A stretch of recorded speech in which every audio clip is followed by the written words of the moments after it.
আর চাননি বলেই প্রয়োজনীয় সুযোগ থাকা সত্ত্বেও তিনি পাকিস্তান থেকে বিচ্ছিন্ন হয়ে আলাদা স্বাধীন রাষ্ট্র তৈরির জন্য কোন বাস্তব কার্যকর ভূমিকা নেননি।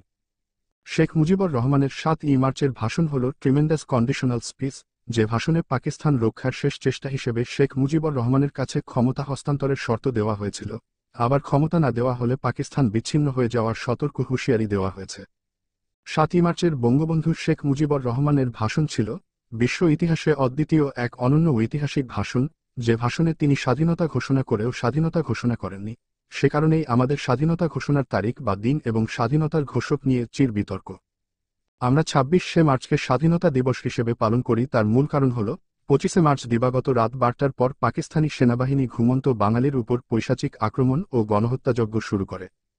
25শে মার্চ দিবাগত গভীর রাত অর্থাৎ ঘড়ির সময় অনুযায়ী তা 26শে মার্চের প্রথম প্রহর ধরা হয় বলেই 26শে মার্চকে আমরা স্বাধীনতা দিবস হিসেবে পালন করি।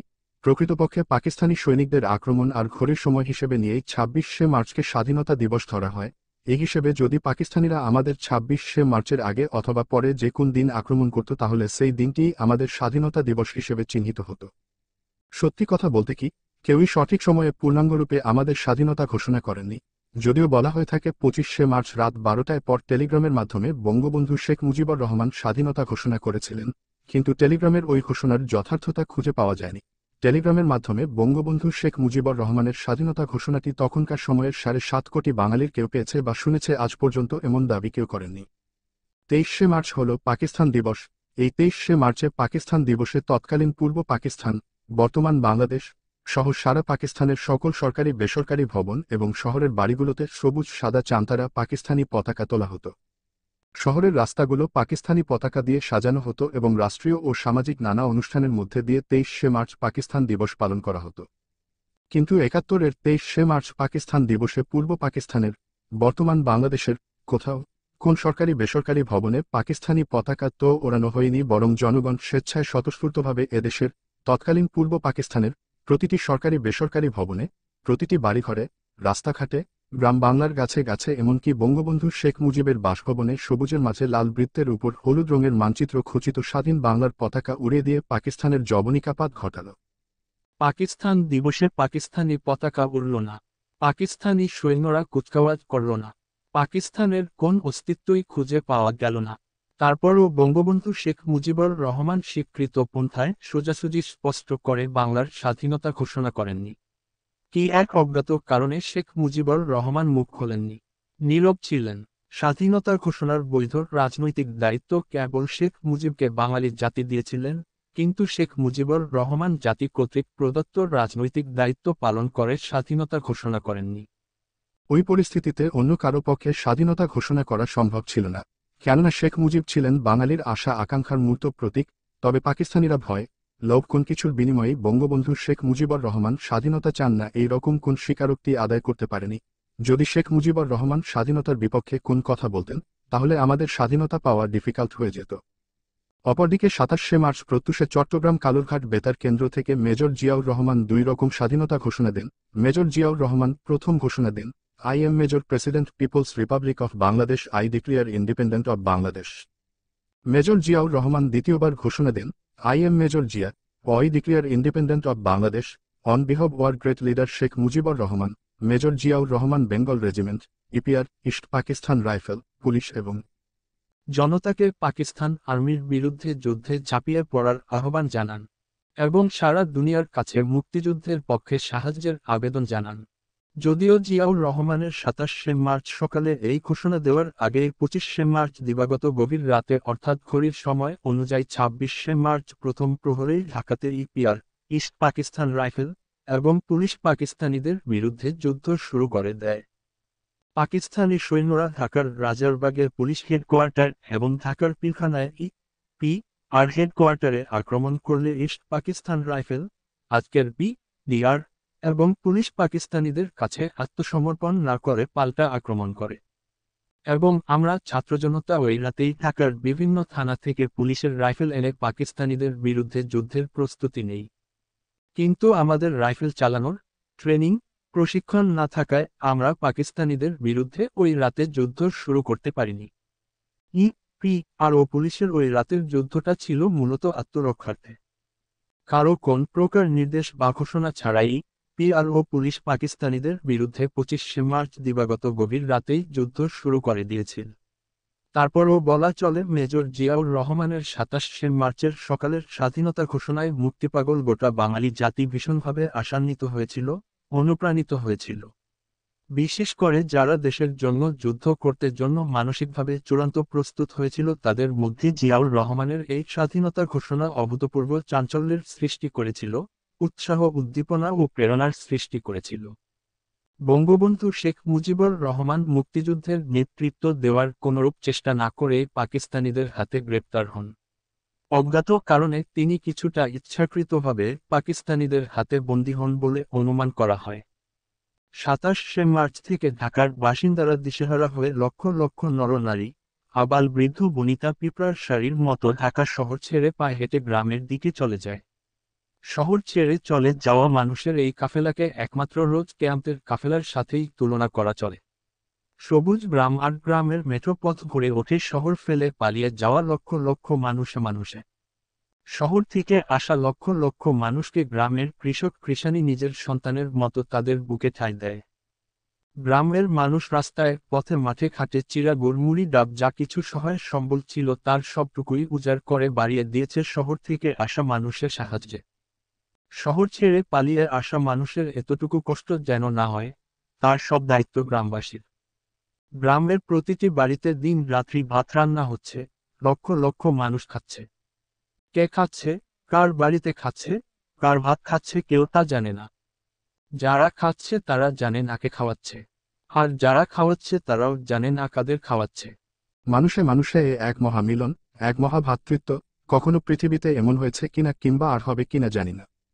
মানুষ মানুষের এত আপন, নিজের চাইতে মূল্যবান অপরজন, এর দৃশ্য যারা দেখেনি তারা কোনোদিন বুঝবে না, তাদের কোনোদিন বোঝানো যাবে না। পৃথিবীতে এমন কোন ভাষা বা শব্দ নেই, এমন কোন লেখক নেই যে লেখক ওই সময়ের মানুষে মানুষে ঐক্য, ভ্রাতৃত্ব, সহমর্মিতা আর নিজের চাইতে অপরকে বেশি ভালোবাসার চিত্র তুলে ধরতে পারবে। ঢাকা থেকে পায়ে হেঁটে ফরিদপুরের গোপালগঞ্জ মুকসুদপুর গ্রামের বাড়িতে গিয়েছি। কত নদী পার হয়েছি পদ্মা নদী। 5 দিন 5 রাত্রির পথ চলেছি, তারপর গ্রামের বাড়ি এসেছি। একটি পয়সাও খরচ হয়নি, কোথাও একটি পয়সা লাগেনি। গ্রামের মানুষ খাইয়েছে, নৌকার মাঝি নদী পার করে দিয়েছে, বিনা পয়সায় খাওয়ালেন। থাকতে দেওয়া, নদী পার করে দেওয়া, এ যেন গ্রামের মানুষের মহাপবিত্র নৈতিক দায়িত্ব ছিল। হাঁটতে হাঁটতে পথিমধ্যে কত গর্ভবতী মা বোন সন্তান প্রসব করেছে, আর গ্রামের মা বোনেরা তার সেবার ভার তুলে নিয়েছে আপন করে। এপ্রিলের প্রথম সপ্তাহ, এবার মুক্তিযুদ্ধে যাওয়ার পালা। কিভাবে মুক্তিযোদ্ধা হওয়া যায়, মুক্তিযুদ্ধ করা যায়। 17ই এপ্রিল আকাশবাণী কলকাতা থেকে বারবার ঘোষণা এসেছে, আজ রাত 8টার পর একটি বিশেষ অনুষ্ঠান প্রচার করা হবে। রাত 8টার আকাশবাণী কলকাতা বেতারের বাংলা খবরে বলা হলো সংবাদের পর একটি বিশেষ অনুষ্ঠান প্রচার করা হবে। দেশাত্মবোধক গান দিয়ে শুরু হলো অনুষ্ঠান, আমাদের মুক্তিযুদ্ধের এবং বাঙালির ইতিহাসের শ্রেষ্ঠ দিন এবং শ্রেষ্ঠ ঘটনাটির কথা। আজ 17ই এপ্রিল কুষ্টিয়ার মেহেরপুরের বৈদ্যনাথতলার আম্রকাননে জননেতা তাজউদ্দিন আহমেদের নেতৃত্বে স্বাধীন বাংলাদেশের প্রথম সরকার গঠনের কথা জানানো হলো। মেহেরপুরের বৈদ্যনাথতলার নাম ইতিহাসের স্বর্ণাক্ষর দিয়ে নতুন করে রাখা হলো মুজিবনগর এবং এই মুজিবনগরেই তাজউদ্দিন আহমেদের নেতৃত্বে শপথ নিল বাংলাদেশের প্রথম এবং বিপ্লবী সরকার। বঙ্গবন্ধু শেখ মুজিবুর রহমানকে করা হলো বাংলাদেশের রাষ্ট্রপতি এবং তার অনুপস্থিতিতে উপরাষ্ট্রপতি সৈয়দ নজরুল ইসলামকে করা হলো অস্থায়ী রাষ্ট্রপতি এবং তাজউদ্দিন আহমেদকে করা হলো বাংলাদেশের প্রধানমন্ত্রী। তাজউদ্দিন আহমেদের নেতৃত্বে একটি মন্ত্রিসভাও গঠিত হল। জেনারেল ওসমানীকে করা হল প্রধান সেনাপতি, অস্থায়ী রাষ্ট্রপতি, প্রধানমন্ত্রী, প্রধান সেনাপতি সকলের শপথ অনুষ্ঠান হল এই মুজিবনগরে। এখানেই প্রবাসী সরকারকে গার্ড অফ অনার দেওয়া হল, শুরু হল মুক্তিযুদ্ধের নতুন যাত্রা। বাঙালির ইতিহাসে সংযোজিত হল নতুন অধ্যায়ের, আমাদের মুক্তিযুদ্ধ সুসংগঠিত হল। আমাদের দেশের প্রায় 1 কোটি মানুষ শরণার্থী হয়ে ভারতে আশ্রয় নিল। আমরা যারা মুক্তিপাগল কিশোর, তরুণ, যুবক আমরা ভারতে গিয়ে সামরিক প্রশিক্ষণ, আর্মি ট্রেনিং নিলাম এবং মুক্তিযোদ্ধা হলাম। মুক্তিযোদ্ধা হওয়ার আগে শুধু ভাবতাম কবে মুক্তিযোদ্ধা হব, কিভাবে মুক্তিযোদ্ধা হব, ভাবতে ভাবতে গ্রামের বাড়ি থেকে আবার ঢাকায় চলে এলাম। এই ঢাকায় আমি জন্মেছি, শিশু থেকে কিশোর হয়েছি। এখানেই আমার সব বন্ধু বান্ধব। গ্রামের বাড়িতে আমার কোন বন্ধু বান্ধব নেই। মুক্তিযুদ্ধে যাওয়ার জন্য অন্তত একজন বন্ধু তো খুবই দরকার। কাজেই আবার শত্রুর প্রধান ঘাঁটি ঢাকায় চলে এলাম। প্রতিদিন ভাবি মুক্তিযুদ্ধে যাব, কিন্তু রাতে শুধু মা র কথা মনে হয়। মনে হয় আমি যুদ্ধে চলে গেলে মা শুধু কাঁদবেন। আমার জন্য মা অনেক কষ্ট পাবেন, অনেক কাঁদবেন। আমার আর কোন পিছু টান নেই, শুধু মা। আব্বার কথা আমি মোটেও ভাবি না। মা রজন্যই মনটা আমার কেমন হয়ে যায়। কেমন জানি সব কিছু এলোমেলো হয়ে যায়। এভাবে ভাবতে ভাবতে কয়েকদিন চলে যায়। মুক্তিযুদ্ধে যাওয়ার জন্য মনটা আমার অস্থির হয়ে আছে। কিন্তু মাকেও ছাড়তে পারি না, মুক্তিযুদ্ধেও যাওয়া হয় না। একদিন আমার মনে হলো, সব ছেলেরই তো মা আছে। ছেলে যুদ্ধে গেলে মা তো কাঁদবেই। মা কান্নার কথা ভেবে ছেলে যদি মুক্তিযুদ্ধে না যায়, তাহলে তো মুক্তিযুদ্ধ হবে না, দেশও স্বাধীন হবে না। না, মা কাঁদে কাঁদুক, আমাকে মুক্তিযুদ্ধে যেতে হবে, দেশ স্বাধীন করতে হবে।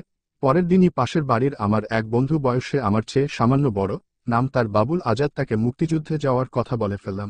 সঙ্গে সঙ্গেই বাবুল আজাদ খুশিতে রাজি হয়ে গেল। বলল, আমি তো এই রকমই ভাবছিলাম এবং এই রকম একজন বন্ধুই খুঁজছিলাম। তারপর প্ল্যান প্রোগ্রাম করে একদিন খুব ভোরে জনে ভারতের উদ্দেশ্যে রওনা হলাম। আমরা বন্ধু গ্রামের পথ দিয়ে হাঁটতে হাঁটতে নদীর পাড়ে একটি বাড়িতে এসে পৌঁছলাম। তখন প্রায় সন্ধ্যা। সব খানিক পুরুষ মহিলা শিশু আগে থেকেই নদী পার হওয়ার জন্য এই বাড়িতে ঘাপটি মেরে অপেক্ষা করছে। বাড়ির নদী ঘাটে ছোট একটি ডিঙ্গি নৌকা বাঁধা আছে। এই ছোট নৌকাটিতে ৮-১০ জনের বেশি লোক একসঙ্গে পার হওয়া যাবে না। এই বাড়ির কোন মানুষ এখানে নেই, শুধু কয়েকটি লাশ পচে গলে পড়ে আছে। আর এই যে খানেক মানুষ, এ সবাই শরণার্থী হয়ে ভারতে চলে যাওয়ার জন্য এখানে জড়ো হয়ে আছে। সন্ধ্যার পর নৌকার মাঝি এসে নদী পার করে দেবে সেই অপেক্ষায় আছে। নদীতে পাক সেনারা গানবোট নিয়ে ঘাঁটি করেছে। দিনের বেলায় নদী পার হতে গেলে দেখা যাবে এবং আর্মিরা গুলি করে মেরে ফেলবে। তাই রাতের অপেক্ষায় আছে সবাই। রাতের অন্ধকারে নদী পার হতে হবে। অন্ধকার ঘনিয়ে এলো, বেশ গাঢ় অন্ধকার। হঠাৎ নদীতে পাকিস্তানি আর্মির গানবোটের সার্চলাইটের আলো দেখা গেল।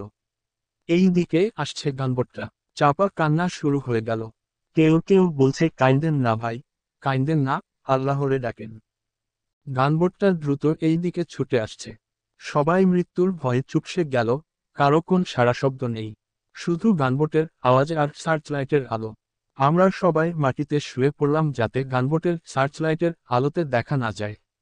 বুকের ভেতর ভয়, তার উপর মানুষের পচা লাশের গন্ধে দম বন্ধ হয়ে আসছে। দিন চারেক আগে পাকিস্তানি হানাদাররা এই বাড়িতে হানা দিয়ে এই মানুষগুলোকে হত্যা করেছে। আবাল বৃদ্ধ বনিতা, কারো মুখে কোন শব্দ নেই। অন্তরে শুধু আল্লাহ, রসুল সহ আর ভগবানের নাম। গানবোট যতই এগিয়ে আসছে মনে হচ্ছে মৃত্যু ততই এগিয়ে আসছে।